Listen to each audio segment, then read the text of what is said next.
Hey guys, Sebchoof here with your weekly ROTMG recap video. Sorry, I'm gonna say ROTMG now. The best place to get your weekly dose of news about ROTMG and ROTMG likes. Enjoy. It was a pretty busy week for ROTMG. There was a few interesting bugs that were brought to the game because of untested updates. Like firstly, bombs in the avatar event and the shadows were replaced with the art sprite. I actually prefer these because they're so much more visible. Also, another fun bug that happened is Oryx Sanctuary could spawn with modifiers. This wasn't intended, and it isn't all bad in my opinion because I think dungeon modifiers create an interesting variety to the game, especially since you can't pay to win for Oryx Sanctuary modifications. However, some modifiers in some situations made for almost impossible bullet hell gameplay. For example, if you had bullet speed changing modifiers and you get the Darza boss, this can actually happen. Yikes. Both these bugs were fixed almost the next day. However, the worst bug of all that has been discovered this week and hasn't been fixed yet because it's so rare is this one. Enemies can go invisible. There's some enemies that always could go invisible, but in this clip it's an Ent. This isn't that bad because Ents do like no damage. However, someone tried to go for an Oryx Sanctuary solo, and this actually happened to Basil. That's a boss that you have to kill to get to Oryx free. No one knows how it happens and it's extremely rare, and hopefully there's less bugs in future updates. Now I got some really interesting news about the upcoming Enchantment update. The Enchantment update is coming super soon. It was actually supposed to be released during month the Mad God, however it got delayed. It was initially announced in the production letter back in April where they said that gear will have the chance to drop with at least one random enchantment. Then there was also this item shown that seemed to be a consumable that adds a random enchantment from a set list. The numbers aren't important because it was just made for a demonstration, and since it's been ages since April and the production letter, I'm sure a lot has changed. Also, this guy was in the production letter, just under the enchantment section. Remember him for later. Then near the start of July, more details were shared about enchantments through the Month of the Mad God trailer. It showed how enchantments will show on items and the possibility of there being multiple on the same item. I think it actually looks really nice and clean. It looks like the different colored squares shows which enchantment and equipment piece has. And it looks like they're sticking with similar ideas of enchantments to what they had in the letter in April. Now, most recently, if you guys watched my last ROTMG recap, I showed how an admin accidentally used a command that gave regular players admin and testing items. Well, one of the testing items was supposedly one of these, the one in the screenshot. Oopsies. This screenshot could be fake, but the sprite can be found in a sprite sheet in the game files, as well as the description in XMLs apparently. The others are supposed to be used for removing enchants as well. I'm not too sure how people find the XMLs and descriptions in the game files. If you do know, let me know, because it could make for interesting content in the future. But yeah, this screenshot gives us some cool information about the upcoming enchantment update from the description. It says that the Deva use it to remove enchantments from items.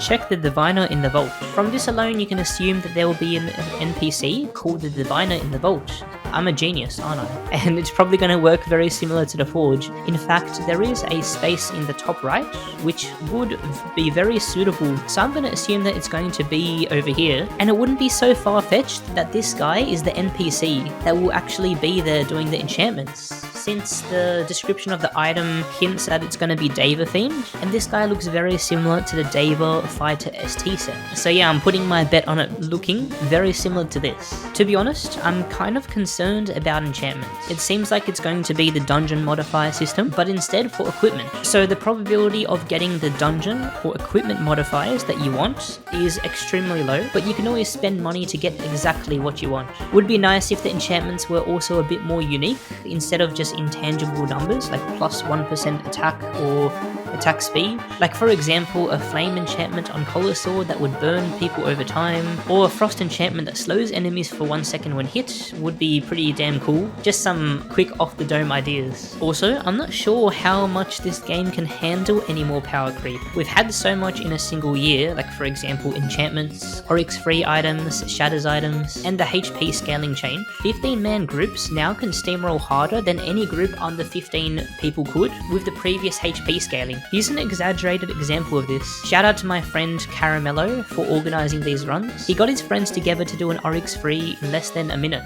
As you can see, it's dying so quickly that it gets pushed into phases where he doesn't shoot almost right after each other. I think Deca tried to prevent what is going on in this video in the new shadows by adding so much invincibility and forced phases like the bird spawning 10 times, which is such an unsatisfying way to extend the time it takes to complete a dungeon. It feels much better to be able to hit the boss at all times, or almost all times at least, and being able to speed up the run depending on how much effort or skill you apply. The HP scaling topic definitely needs its own video, so I'll make one in the future, so subscribe.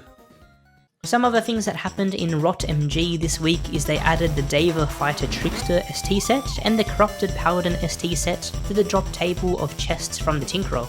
And the old Shatters chest has now been renamed to the Legacy Royal Quest chest, and a new one is given from completing the Shatters Daily Quest from the Tinkerer. This one has a new sprite and actually drops all the new whites and Shatters items instead of just the rings. Toma Fira has now been added to the drop table of Decaract from the Mad God Mayhem dungeon. They removed cooldowns on the Void Quiver and ST Quiver. They made it that boss loot from the Fungal boss cannot drop in the water. They also made it that people can't spam the call out feature.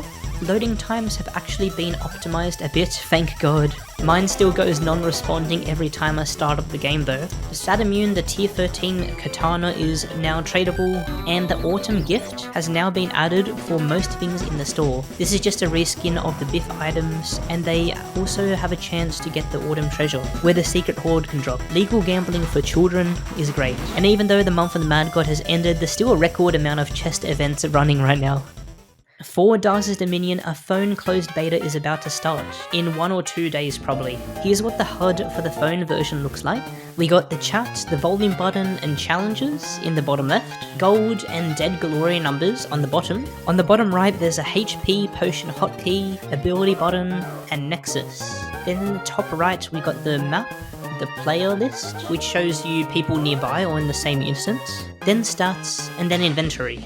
And then across the top we obviously have Alive, Mana, HP and Glory. Unfortunately, only those who won keys in the Discord can participate in the closed phone beta starting up really soon. But the PC open beta will be available to everyone and will start in exactly 7 days of the phone one starting. And then they'll run simultaneously for 1 week to test out the crossplay between phone and PC players. It's pretty cool if you think about it. So when your friend is on the train to work, you can play with him while you're on your PC at home.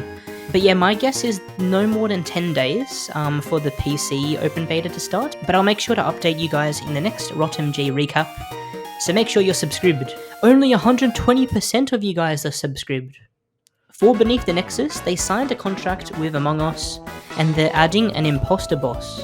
I believe they're also working on a venting Nexus system because, let's be honest, Nexusing is way too easy in Realm and Darza's Dominion. It's also kind of unrealistic to just like out of nowhere poof and arrive in Nexus. You should at least travel through a vent. I'm just kidding, no news for Beneath the Nexus, and since they're much further from release, I'm guessing there's going to be many weeks where I wouldn't be able to provide you with updates. But if I do figure out the tiniest bit of information about Beneath the Nexus, I'll make sure to have it in the week's ROTMG recap video. If you guys enjoyed this video, subscribe and press the bell icon so you get notified when I upload the next one of these. Also, if you enjoy discussing things like this, consider joining my Discord community. We passed 6,000 members and we love talking about stuff like this. Also, you can support the channel by simply liking and commenting on my videos. YouTube algorithm go brr. Thanks for watching and I'll talk to you next time. Peace.